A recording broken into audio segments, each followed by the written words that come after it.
I am Reverend Roy Atwood, and this is Judson Memorial Church. Thank you for joining us here on this beautiful Sunday. We're going to start off with a few announcements, so if anyone has any announcements, come on up.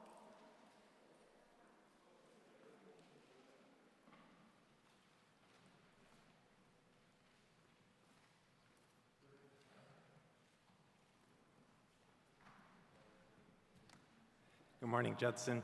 You did not really think you would get away from announcements without me up here again. Transition. If you haven't filled out the survey, please do. It takes 15 minutes. Even if you've only been here once, take the survey. It helps us get a broad perspective. And speaking of getting a broad perspective, I am going to evangelize today the need for you all to bring the good news about these conversations we're having about transitions. Today we have an added incentive, falafel from Mamoun's, right up here in the loft. Our ably Alexis, one of our CMs, will be facilitating right after worship. And we have somebody who is here to give you a testimonial about her experience. Testimony. We're not used to that at Judson. I'm here just to encourage you to take part in one of the transition discussions. I went to one after church last week, and I was absolutely surprised. I really thought it would be kind of a pro forma discussion. We just have to, hear from you. The transition committee's asking it. And I was absolutely stunned. It was very delightful, very well facilitated. What I learned, though, that was important to me was that we shared in this group that we really think Judson has some serious assets, mainly in us. And that, to me, helped me be less nervous as we move forward. The other thing that made me less nervous is that I heard, people were really honest about their concerns, things that they missed at Judson or things that we needed and we didn't have. And to me, I think if we get a chance to talk like that among ourselves about our concerns, we will also be stronger as we move forward. So I really hope that there will be a wide variety of opinions from all groups, all people, and I think that what Matthew said, that we should really make sure that new people come, because this will be the future. We need to hear from new people. So anyway, I hope you take part of it, part of these discussions, either today with the added incentive of falafel, or on Zoom. Thank you. Great. I actually have sign-up sheets. So if you're against having to go online, you can sign up on these sheets. I'll send one around on each side. If one fills up on one side, run over to the other side and grab the list and add your name over there in the most Christian way possible, of course. Question? So the sessions are about an hour and 15 to an hour and a half, depending on how chatty people are. Today, 1 p.m. Right. All right. Thank you.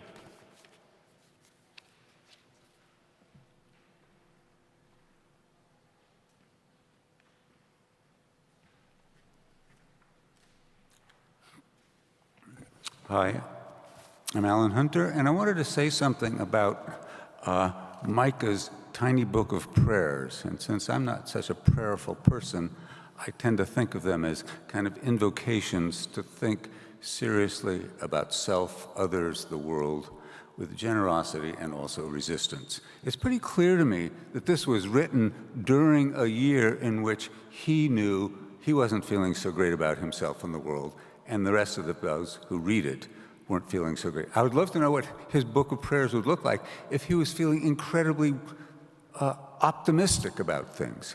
In any case, I felt that yesterday's was appropriate for me, and today, not being very happy with what the news that came out of COP, I also think, to abbreviate it, what he says today is interesting and speaks to me. There's a difference between being informed and being incapacitated, may you only absorb as much as ignites your recommitment, and may you then come back to the needs of this weary world restored and renewed. Thank you.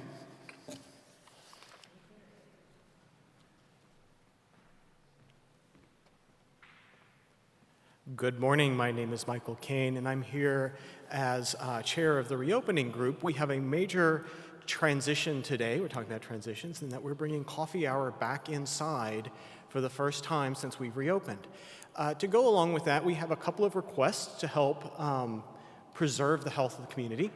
The first of those is when you're back underneath the balcony on the carpet, that everybody have their mask on when they're back there while you're waiting in line to get your coffee, once you've gotten your coffee, once you've gotten your cookie, and then come back out here onto the wooden floor before you begin drinking your coffee or eating your snack. The other thing we would ask is that you would follow what some people refer to as Amtrak rules or airline rules, which is you take your mask off, you take a drink of coffee, you put your mask back up, rather than leaving your mask down as you work on your coffee for the next half hour. The third one is just kind of be aware of where people are around you. Try to avoid being in clumps of people without their masks on. And if you are eating or drinking and you see a bunch of people with their masks on, kind of be mindful as to whether they'll be comfortable or uncomfortable with you around. So we'd ask that you pay attention to all three of those things just to try to make this a comfortable, useful, good experience for everyone. Thank you. Thank you to Michael, and thank you to everyone who's been working hard to get us back in this space. So the easy thing to remember is if you're on the carpet, mask on after the service, and if you're on the wood, you can briefly take your mask off. So again, I'm Reverend Roy Atwood. This is Judson Memorial Church. I have Reverend Dr. Valerie Holly here facilitating worship with me today. The aforementioned Reverend Micah Busey is back in the Media Lab running things online. So hello, Micah. And Reverend Julie Johnson Staples, JD, is in Massachusetts this week, but she's also joining remotely. So hello to both of you, and hello to everyone online. We always start our service with a land acknowledgement, so I will do that now. We acknowledge that this service is taking place in a building that was constructed using the profits from a corrupt oil company, in a city that grew wealthy by doing business with slave owners, on land that was stolen from the Lenape people by force. We acknowledge that we have not atoned for these sins, and for that we ask for forgiveness. Now, each service we do has I skipped the prelude. Jesus will forgive me one day. We're going to start with the prelude.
Thank you.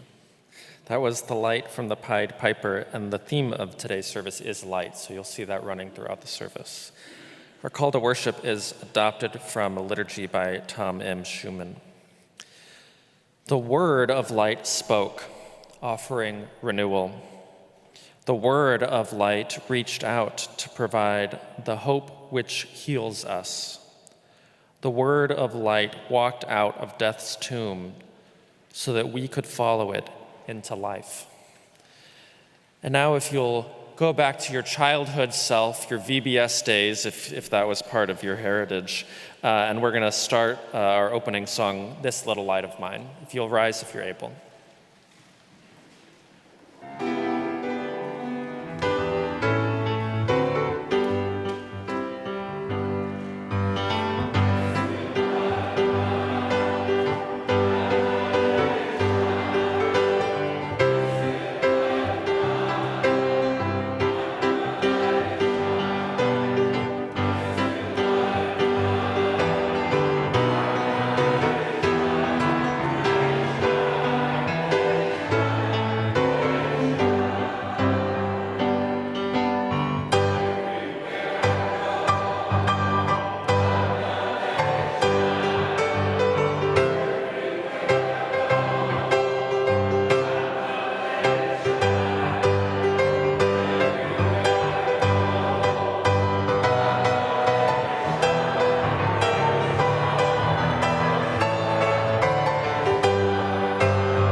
Thank you. You all sound beautiful this morning.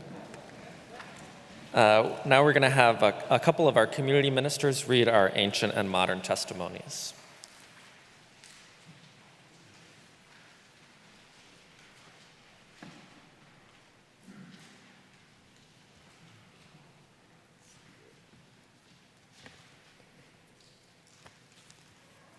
Good morning. Today's ancient testimony is from John 1, verses 1 to 5, and then 9 to 14. In the beginning was the Word, and the Word was with God, and the Word was God. The Word was with God in the beginning. Everything came into being through the Word, and without the Word, nothing came to being. What came into being through the Word was life, and the life was the light for all people. The light shines in the darkness, and the darkness doesn't extinguish the light. The true light that shines on all people was coming into the world. The light was in the world, and the world came into being through the light. But the world didn't recognize the light. The light came into his own people, and his own people didn't welcome him. But those who did welcome him, those who believed in his name, he authorized to become God's children, born not from blood, nor from human desire or passion, but born from God. The Word became flesh and made his home among us. We have seen his glory, glory like that of a father's only son, full of grace and truth. Amen.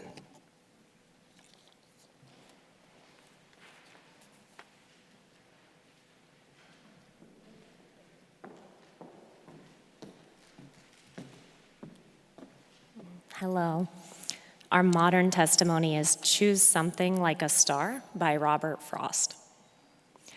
O star, the fairest one in sight, we grant your loftiness the right to some obscurity of cloud. It will not do to say of night, since dark is what brings out your light. Some mystery becomes the proud. But to be wholly taciturn in your reserve is not allowed. Say something to us we can learn, by heart and when alone repeat. Say something, and it says, I burn. But say with what degree of heat, talk Fahrenheit, talk centigrade. Use language we can comprehend. Tell us what elements you blend. It gives us strangely little aid, but does tell something in the end. And steadfast as Keats' eremite, not even stooping from its sphere, it asks a little of us here. It asks of us a certain height, so when at times the mob is swayed to carry praise or blame too far, we may choose something like a star to stay our minds on and be stayed.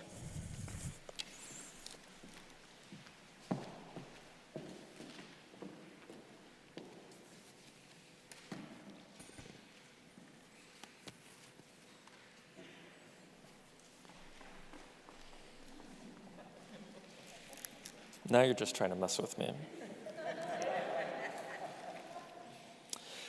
I don't know about you, but when I was younger, I was afraid of the dark. And by younger, I mean fully in high school. My brother and I shared a bedroom, so I tended to hang out and do my homework in the guest room. And my bedroom was on the complete opposite end of the house than the guest room. So when I went to bed after everyone else was asleep, I'd have to bravely venture through the house in the dark. And now bravely is a bit of a misnomer there, because I constructed an elaborate routine by which I'd turn on each light throughout the journey and then go back and turn off the light in the previous room. It was like a beautiful choreographed dance.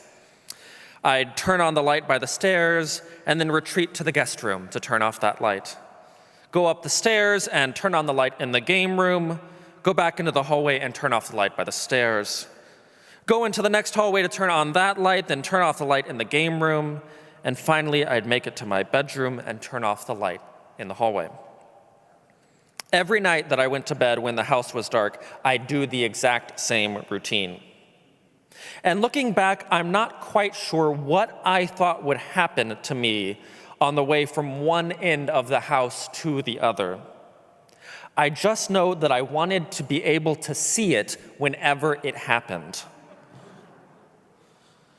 And that brings us to our ancient testimony for today. This text is from the very beginning of John's account of Jesus' life. And the author begins that narrative with a poetic piece about Jesus' entry into the world. John describes Jesus as the Word of God. And the Greek word for word is logos or logos. And it means the things people say, their teachings, their doctrines, their reasonings, their discourse. So John here is actually making a bold theological claim that Jesus' life, the life you're about to read in his book, that life is a life that physically embodied God's teaching in the world. It physically embodied God's teaching in the world. And John then goes on to compare that entrance of the Word into the world as a light that shines through the darkness. And if we as Christians are called to emulate Christ's work in the world, then it would follow, according to John, that we are called to be light, to embody lightness in our daily lives. So how do we do that? How do we embody light? Well, to start, I'd argue that we have to listen to Micah's sermon from last week and take a moment to stop and breathe. When we take the time to pause, to be quiet, to stop, to breathe, Micah taught us that it gives us time to pay attention with intention. I love that little rhyme he gave us. We can pay attention with intention. And as we move through this transition period in the church without a senior minister, and as we all move through the transition of entering some semblance of a post-pandemic reality, this intentional time to stop and breathe and pay attention is absolutely essential. Then, once we've taken that time, I think we've laid the foundation for us to start embodying light, as the author of John calls us to.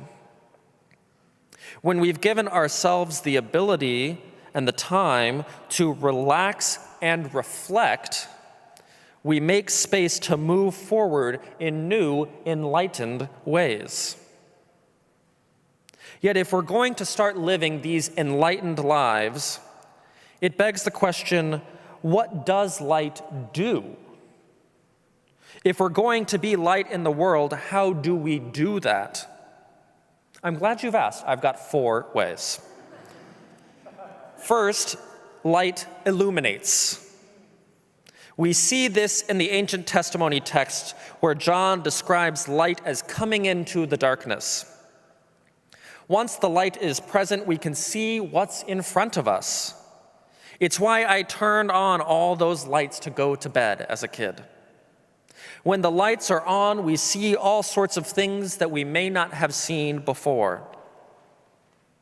And while the light enables us to see the full beauty of the world, we also start to see the dust piling up in the corner, or the problems that we've been trying to ignore. So first, light illuminates. That brings us to our second point. Light makes us vulnerable. Now, as many of you know, we recently replaced the roof here at Judson. The prior roof was made of a series of wooden planks with asphalt shingles on top, and we thought, naively, that we could simply remove the shingles and replace them with terracotta tiles. Yet, as the shingles came off, we realized that the 130-year-old wooden planks underneath them were disintegrating.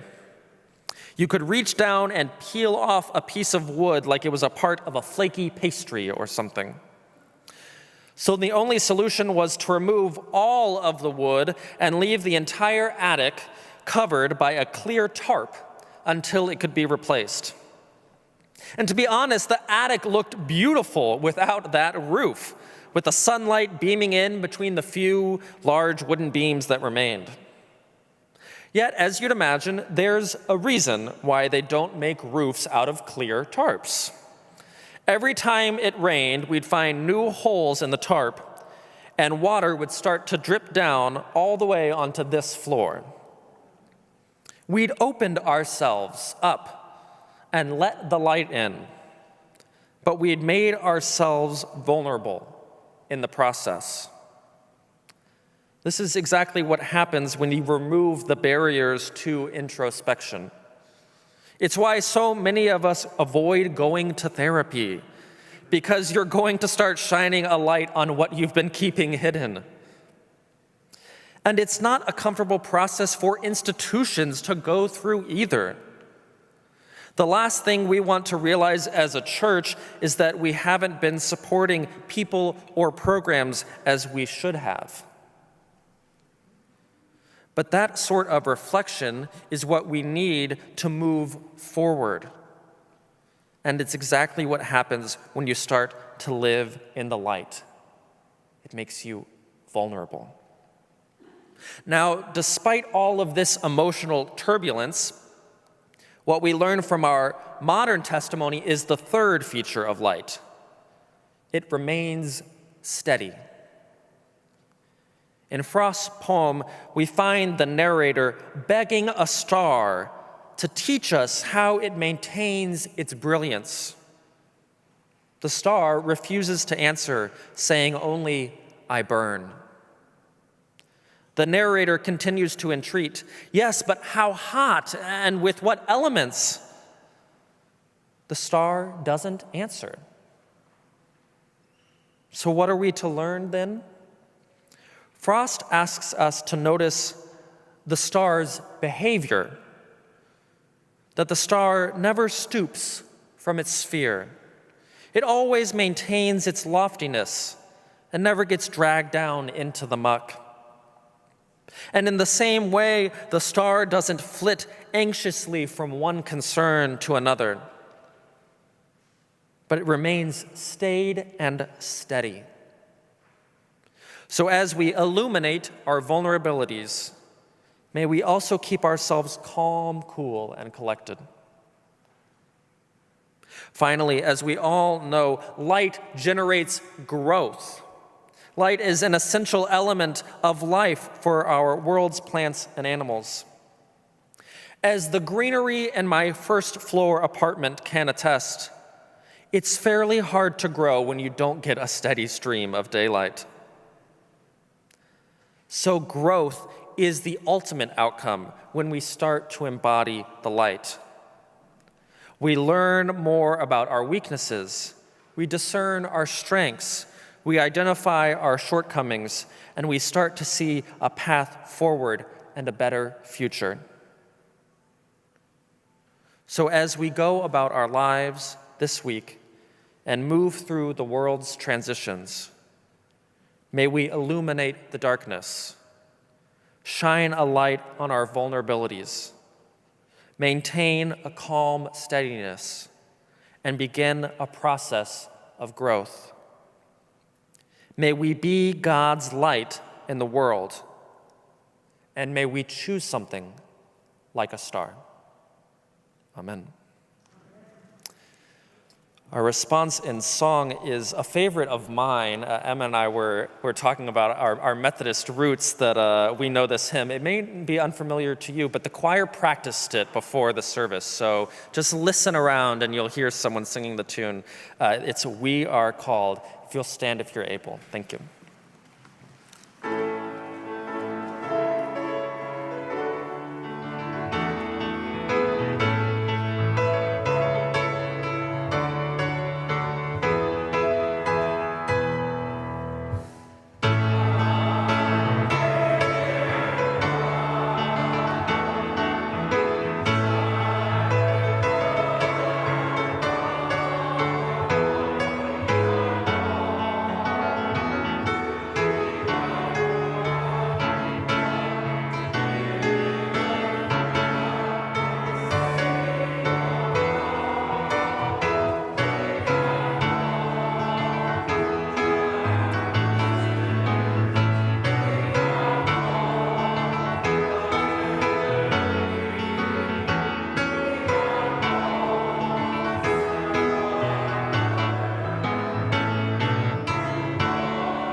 Wow.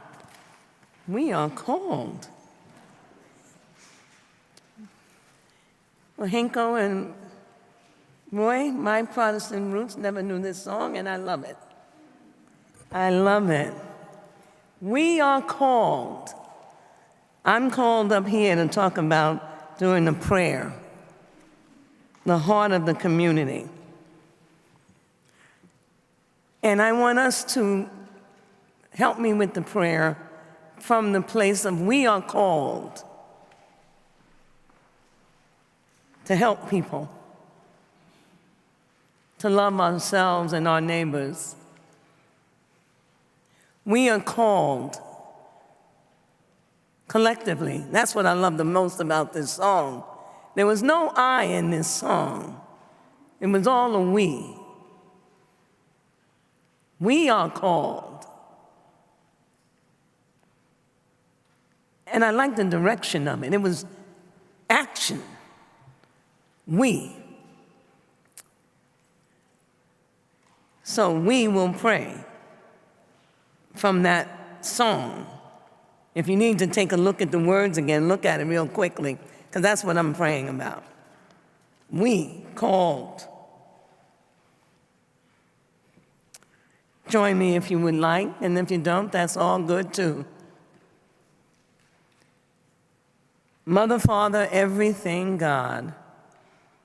God who's given us more words each week that's added on to this list.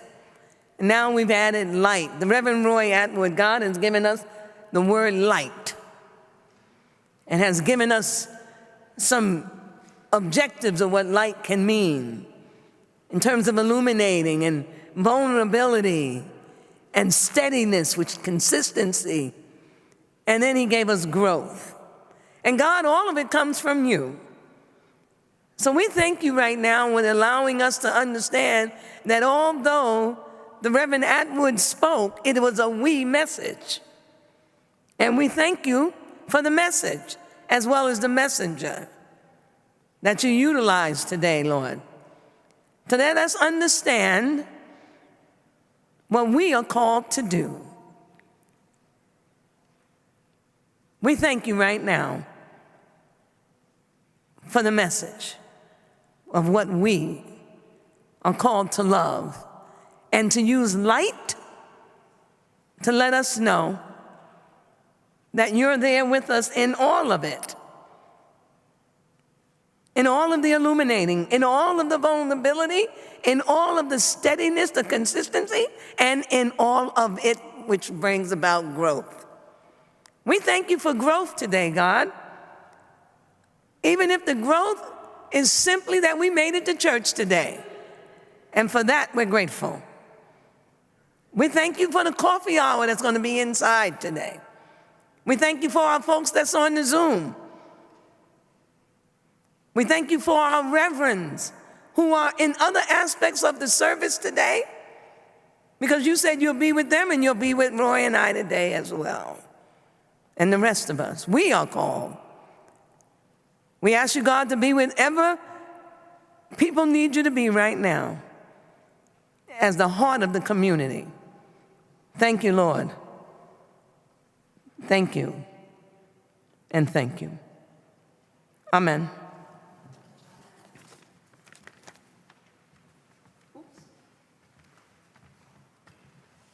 Now we're going to move into our time of offerings. So those of us who are here physically, the baskets will be passed around. You can leave check or cash in those, or you can give online on your phone via Venmo at Judson-Memorial Church. You can also text Judson to 44321. And you can also visit judson.org/give, which works easier for those of you who are already online at home. And there will be a number of ways you can give on the website. I do also want to mention our pledge drive, which is going on right now. Many of you received letters in the past week or two, and some of you have already mailed the envelopes back. As I was headed into this space this morning, I saw a stack of 5 or 6 little of our envelopes that had been mailed back, which was like, oh, people got the letters, that's so exciting. So if you would like to pledge a gift for next year so that we can plan and budget for what we can do with our resources next year. This, as we've said, is a time of transition, so it's a time where we're shaping what this church will be for the next decades and times to come. So this is really the time that you want to make sure to invest in this space if it's a space that brings value to your life. So go ahead and fill out the pledge form if you received it in the mail. I believe we have some floating around here too as well. Or you can just go to judson.org/pledge. And there's a form online there, so that's fairly easy to remember, judson.org/pledge. Or you can honestly just email me at roy@judson.org. Lots of ways you can pledge. I look forward to receiving all of those. Now we have a very, very special moment here that we're about to take part in. Hinku has written a piece for us that he and Eric are going to premiere, for the world premiere of this piece. It's a poem by Mary Oliver, "May you go easy to be filled with light and to shine."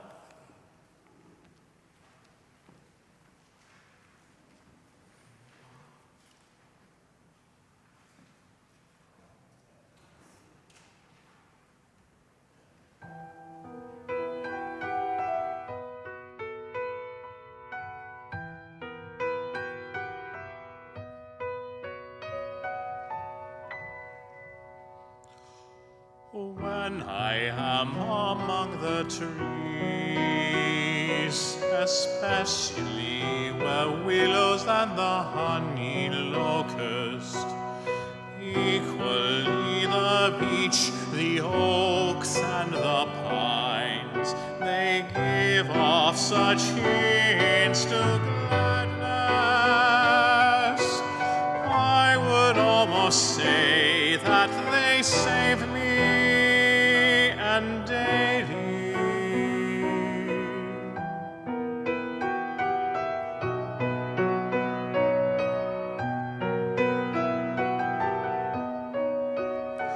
I am so distant from the hope of myself, in which I have goodness and discernment, and never hurry through the world, but walk slowly and often. Around me the trees stare in their leaves and call out, "Stay a while." The light flows from their branches, and they call again. It's simple and say, "And you too have come into the world to do this, to go easy, and to be filled with light and to shine."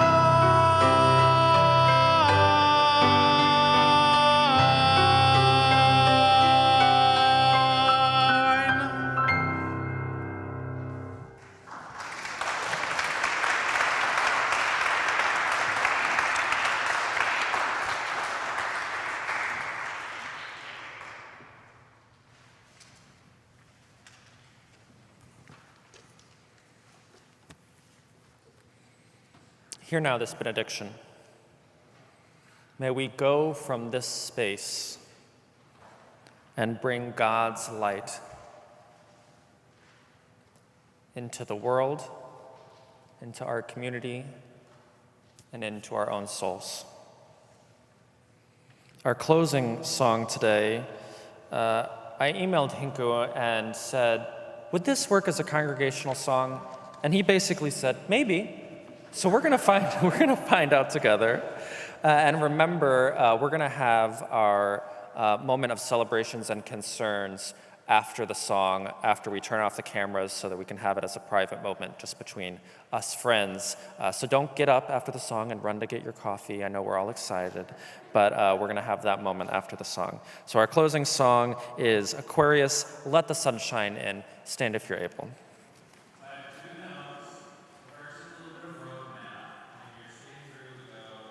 Middle of the second page, you'll see a little thing that says DSL Coda. When you get there, you go back to the beginning. And then as you're moving through, there's a little sign that looks like a target. close to the bottom of the first page, and then you go to the end where it says coda. And then at the very end, we'll repeat the next to last line twice and the last line 3 times.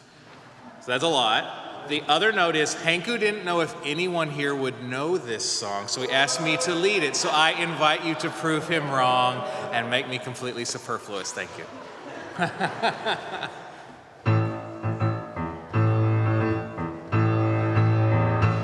When the moon is in the 7th house and Jupiter aligns with Mars, and peace will guide the planets, and love will still the star. This is the dawning of the age of Aquarius, age of Aquarius,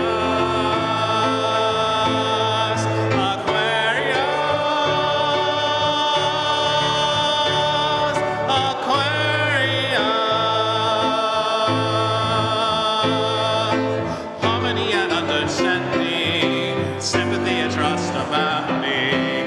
No more falsehoods or derisions, golden living dreams of visions, mystic crystal revelations, and the mind's true liberation. Aquarius, Aquarius.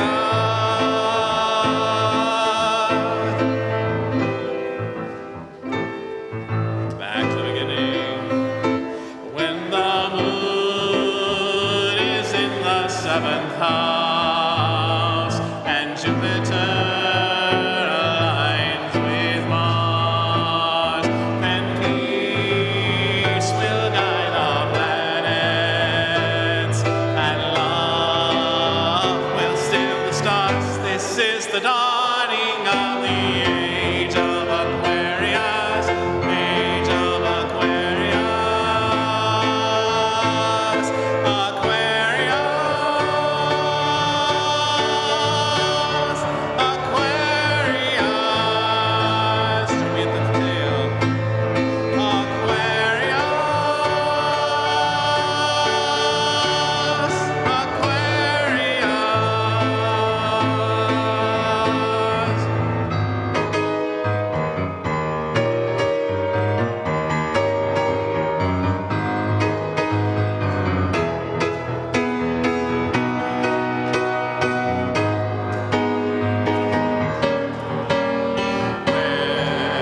the sun's shining, the sun's shining. Let the sun shine, let the sun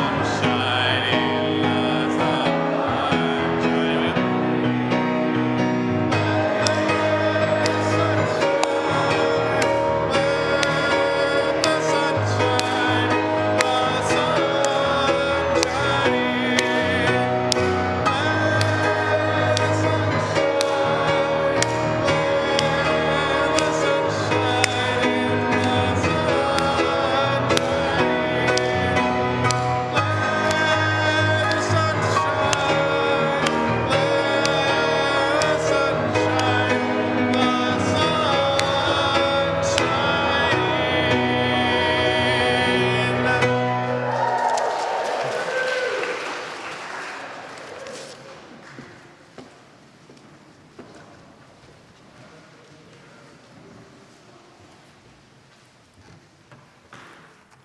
Thank you for the clap leader. Give him a hand. Thank you, Eric, for that, leading us. Okay. It is celebrations and concerns. And if you have a celebration or a concern that you would like to share with us or want us to know about, you can line up on either side and we will begin.